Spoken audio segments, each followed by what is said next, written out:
میرے بھائیوں، آج یکم محرم ہے اور یکم محرم ہی حضرت عمر رضی اللہ تعالی عنہ کی شہادت کا دن ہے۔ اس مناسبت سے حضرت عمر رضی اللہ تعالی عنہ کی سیرت کے چند درخشاں پہلو آپ کے سامنے رکھنے ہیں۔ نبی کریم صلی اللہ علیہ وسلم نے کبھی کسی کے لیے خاص طور پر دعا نہیں فرمائی۔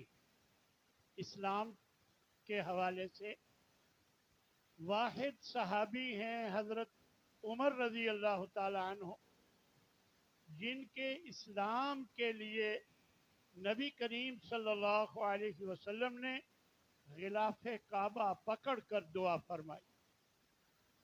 اور کیا دعا فرمائی؟ فرمایا اللہم اعز الاسلام باحب الرجلین، اے اللہ اسلام کو عزت دے ان دو آدمیوں میں سے جو اے اللہ تجھے زیادہ پسند ہے، ابی جہل و بے عمر ابن الخطاب، ایک ابو جہل اور ایک عمر بن خطاب رضی اللہ تعالی عنہ۔ تو میرے بھائیوں، آپ گویا مراد رسول ہیں۔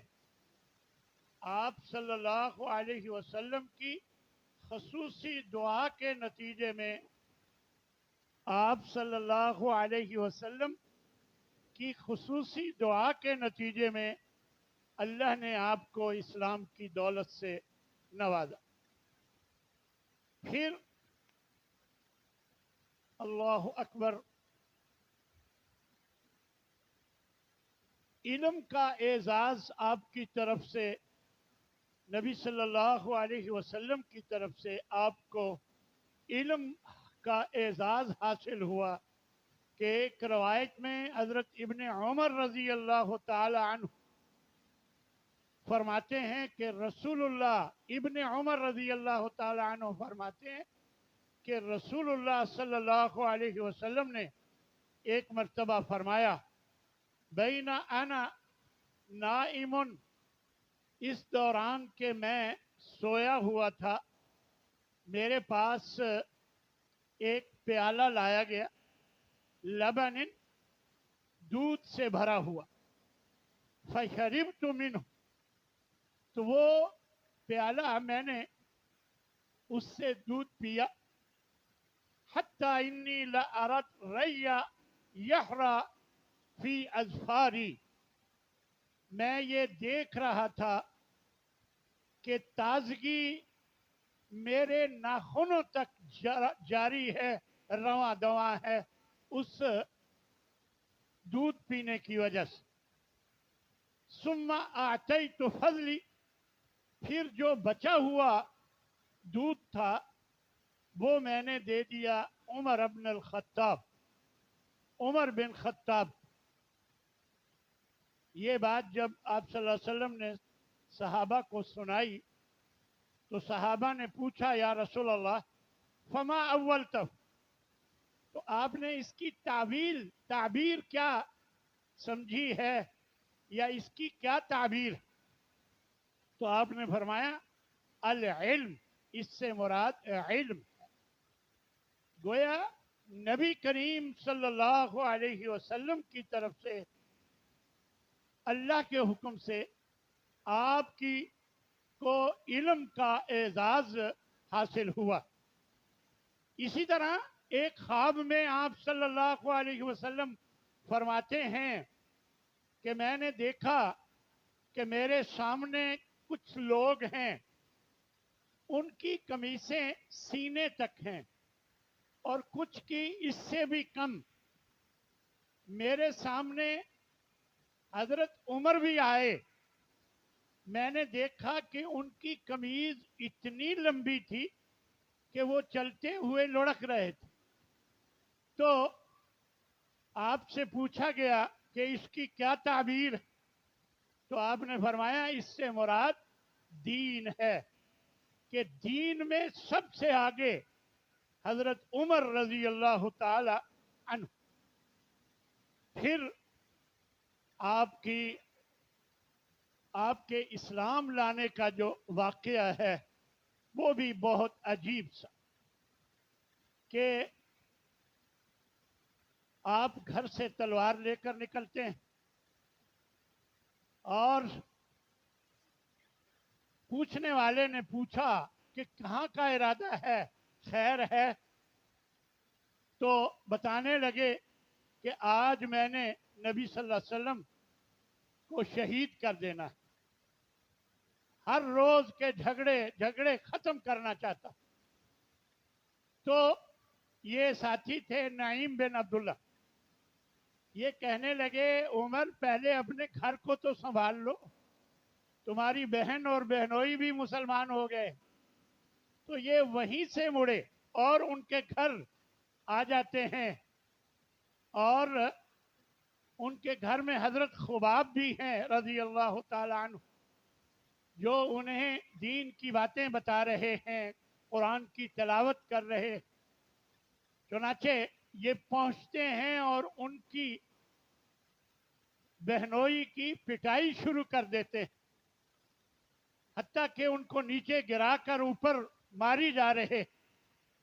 تو بہن فاطمہ کہتی ہیں اللہ کے دشمن، اس لیے تم مار رہے ہو کہ ہم ایمان لائے ہیں؟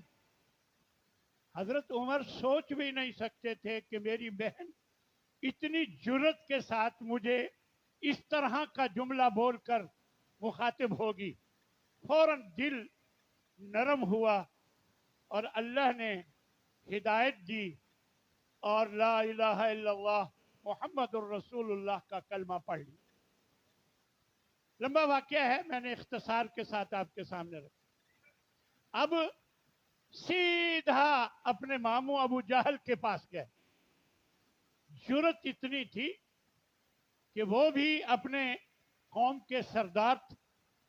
ان کے پاس جا کر کہتے ہیں میں تمہارا آبائی دین چھوڑ آیا ہوں، میں نے اسلام قبول کر لیا.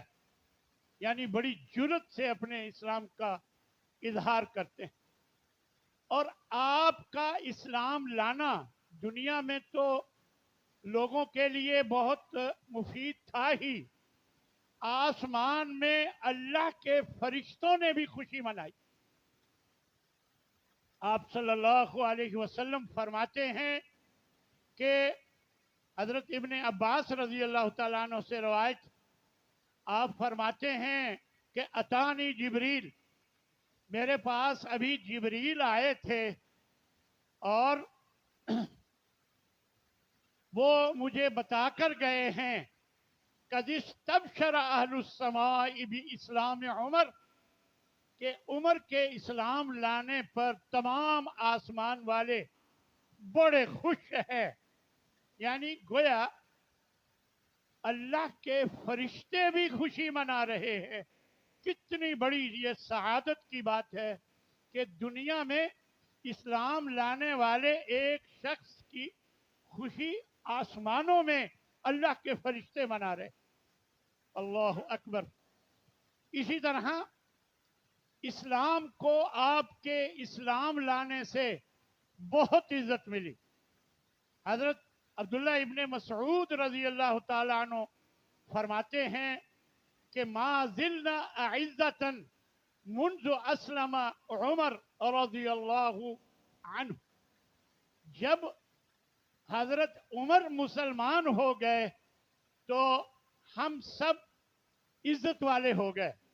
یعنی ہمیں عزت ملی جب سے حضرت عمر رضی اللہ تعالی عنہ مسلمان ہوئے. اور پھر فرماتے ہیں کان اسلامہ فتحا، آپ کا اسلام لانا گویا مسلمانوں کے لیے فتح بن گیا. وکانت ہجرتہ نصرا، اور آپ کا ہجرت کرنا مسلمانوں کے لیے مدد کا باعث بن گیا. وکانت امارتہ رحمتا، اور آپ کا امیر المومنین بننا یہ مسلمانوں کے لیے رحمت بن گیا. وَلَقَدْ رَأَيْتُنَا، صورتحال ایسی تھی کہ لا نستطيع ان نصلي بالبيت، ہم بیت اللہ میں کھلے عام نماز نہیں پڑھ سکتے تھے.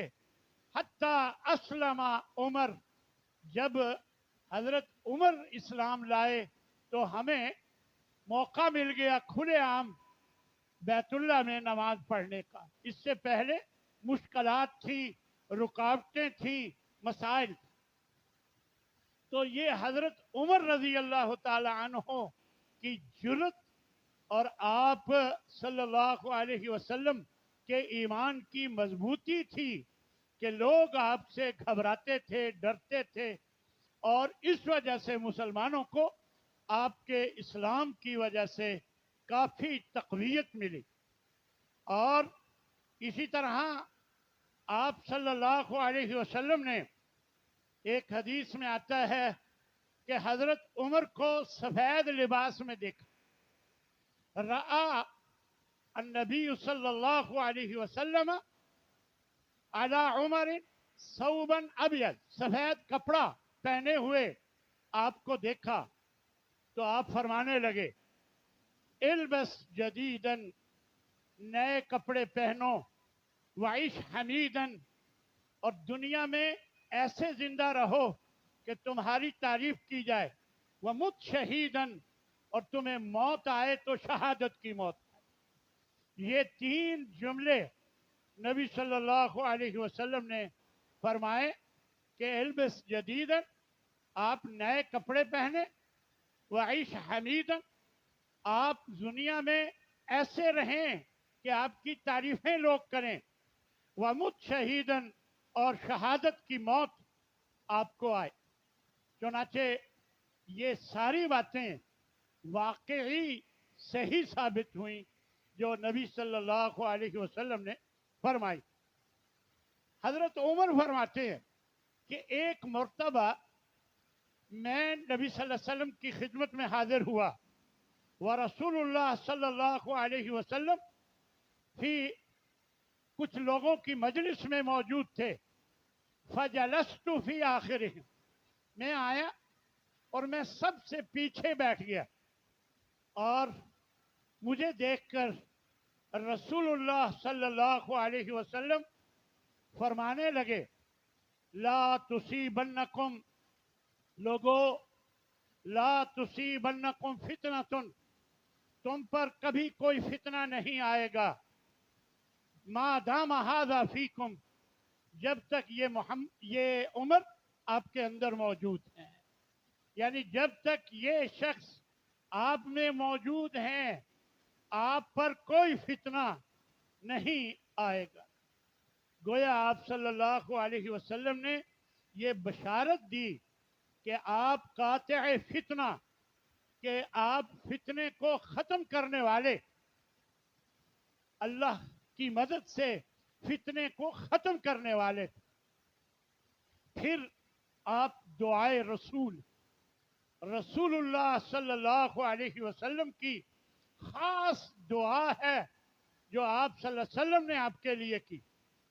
ایک حدیث میں آتا ہے حضرت ابن عمر رضی اللہ تعالی عنہ فرماتے کہ ضرب صدر عمر بیدہ حین اسلم ثلاث مرات، جب حضرت عمر اسلام لائے تو 3 مرتبہ آپ صلی اللہ علیہ وسلم نے حضرت عمر کے سینے پہ ہاتھ مارا اور یہ فرمایا اللہم اخرج ما فی صدر عمر من غل، اے اللہ عمر کے سینے میں اگر کوئی کینہ ہے تو اسے نکال دے، وَأَبْدِلْهُ ایماناً، اس کینے کو ایمان سے بدل دے.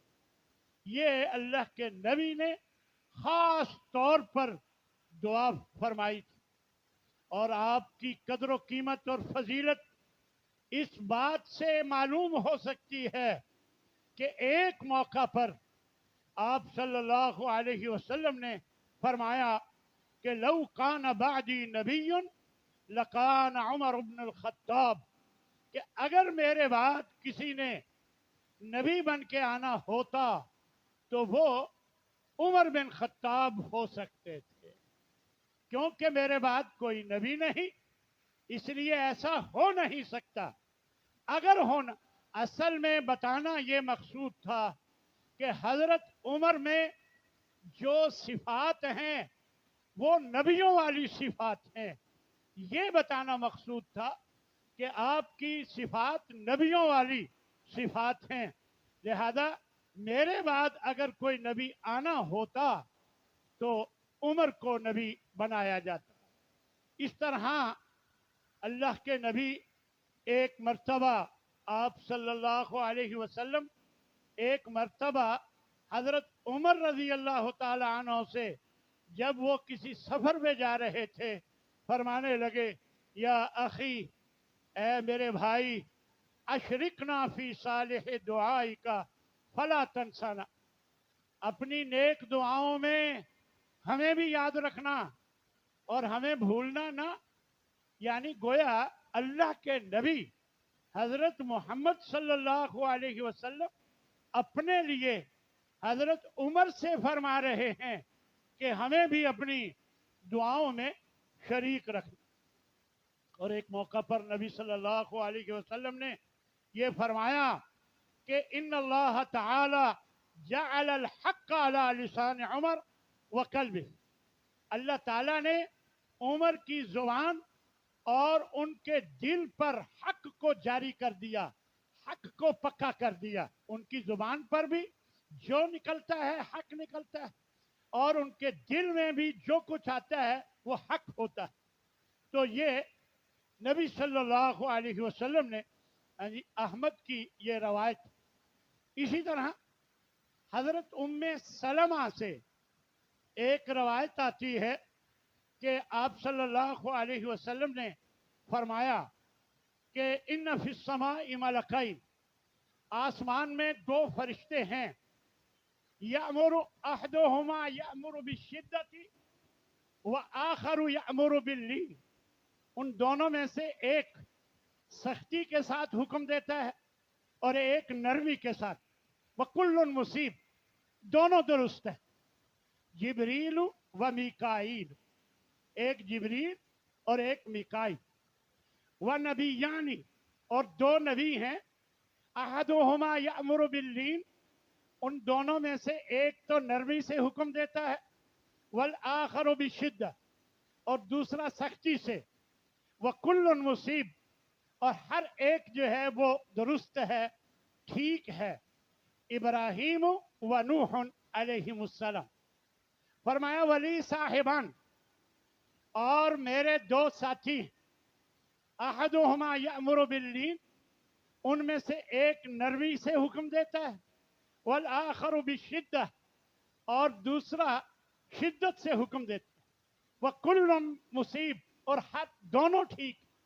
فرمایا ایک ابو بکر اور ایک عمر رضی اللہ تعالی۔ حضرت عمر کے مزاج میں کچھ کرختی تھی، اللہ اکبر۔ ایک مرتبہ نبی صلی اللہ علیہ وسلم کے پاس کچھ خواتین تھی، جب حضرت عمر آئے اجازت مانگی، آواز سن کر خواتین نے جلدی جلدی پردہ کر لیا۔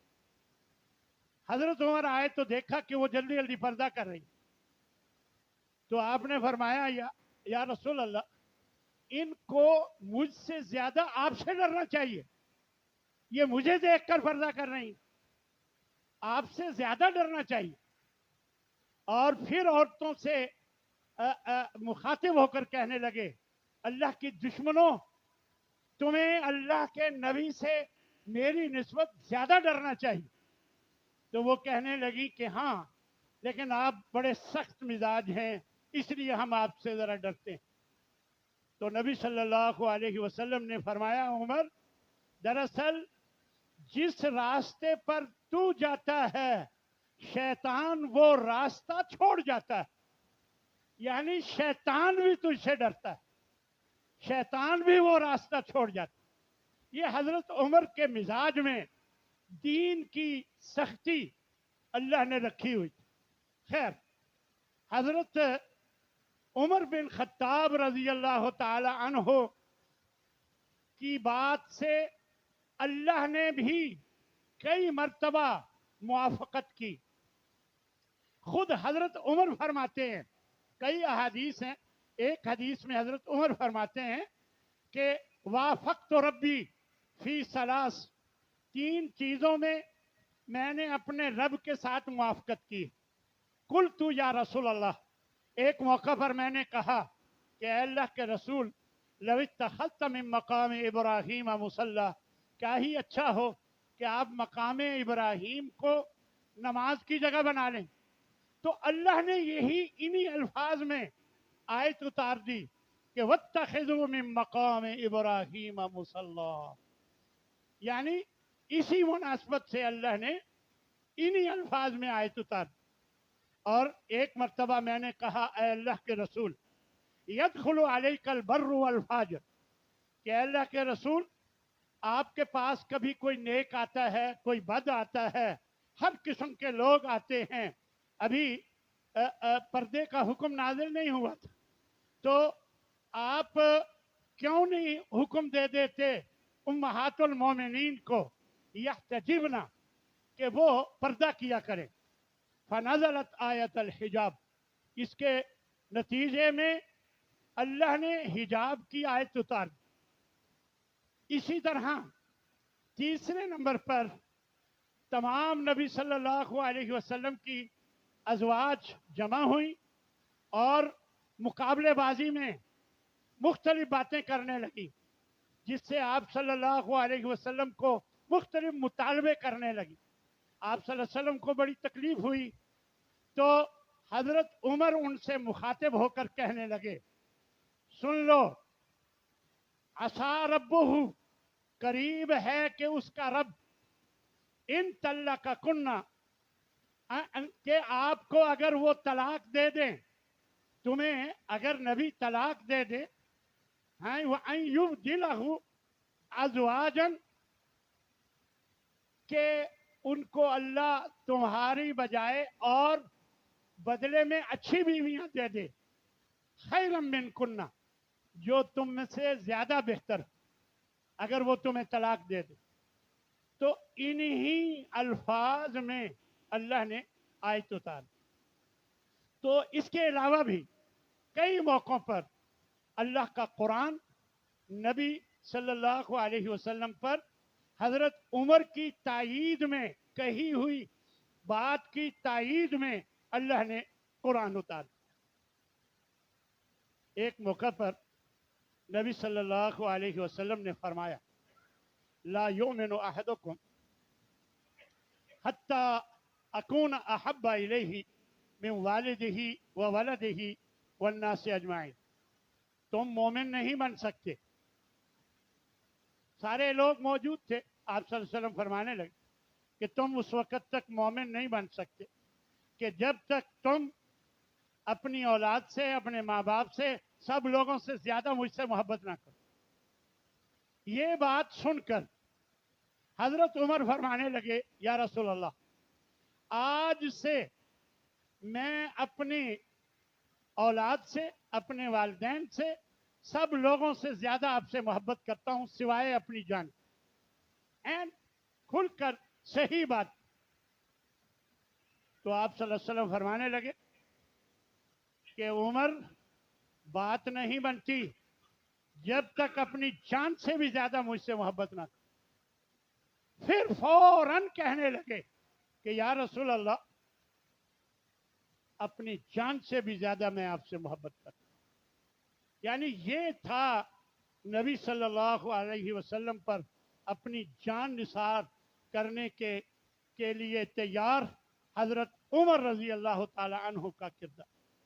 تو یہ صحابہ تھے جو نبی سے اتنی محبت کیا کرتے تھے, اپنی جان سے بھی زیادہ نبی صلی اللہ علیہ وسلم سے محبت کرتے تھے. اسی طرح عاجزی اتنی کہ حضرت حذیفہ ایک صحابی ہیں رضی اللہ تعالی عنہ, ان کو نبی صلی اللہ علیہ وسلم نے منافقین کے نام بتائے ہوئے تھے. یعنی وہ جانتے تھے کہ کون کون منافق ہیں, ہر ایک کو پتہ نہیں تھا.